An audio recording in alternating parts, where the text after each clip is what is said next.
ذریتن اولاد تھے، بعضھا من بعض، یہ ایک دوسرے کی اولاد تھے.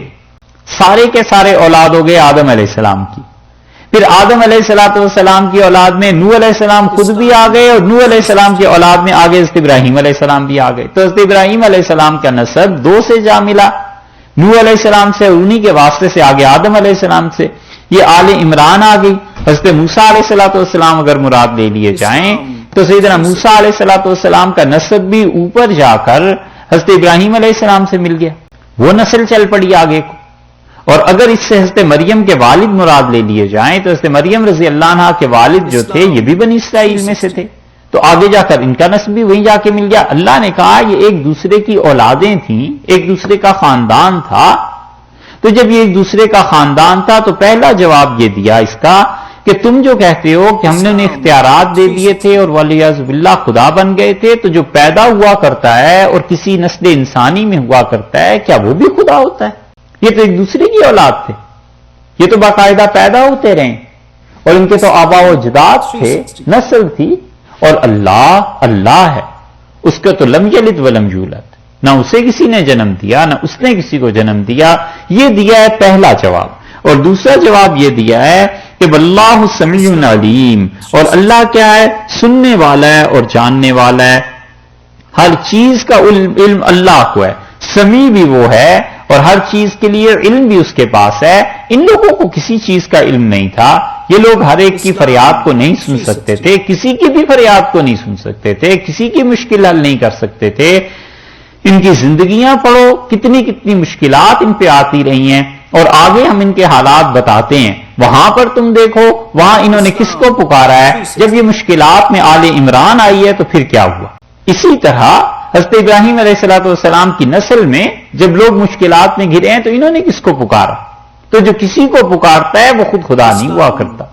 اور جو کسی سے مدد مانگتا ہے اگر وہ خود خدا ہوتے تو اپنے مصائب اپنی پرابلمز یہ سب چیزیں خود نہ سالو کر لیتے.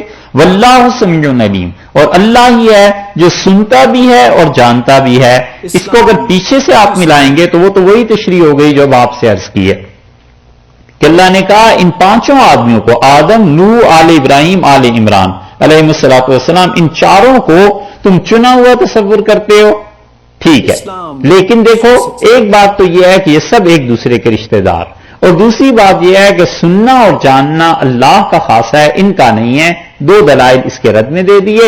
اور اگر اس واللہ سمیع علیم کو آپ اس کی بجائے آگے ملا لیں تو پھر یہ ہو جائے گا جیسے کہ بعض مفسرین نے لکھا ہے واللہ سمیع، اور اللہ خوب سننے والا ہے، علیم خوب جاننے والا ہے.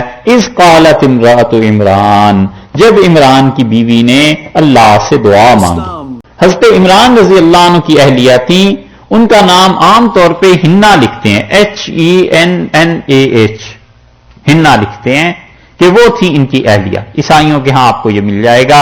حضرت عمران جو تھے بیت المقدس کے امام، اور ان کی اہلیہ نے اللہ سے دعا مانگی ہے. یہاں پر امرأۃ عمران کہہ کے نا اللہ اس کا نام نہیں لیا. اللہ تعالیٰ نے یہ ادب سکھایا ہے کہ اپنے خاندان کی خواتین کے نام نہیں لیا کرتے. اسی لیے قرآن میں جہاں بالکل کوئی صراحت کرنی پڑی ہے جیسے حضرت مریم کے معاملے میں، عیسی ابن مریم کے بتانا تھا کہ بھئی اس کے والد کوئی نہیں تھے، وگرنہ اللہ تعالیٰ نے نام نہیں لیا خواتین کا.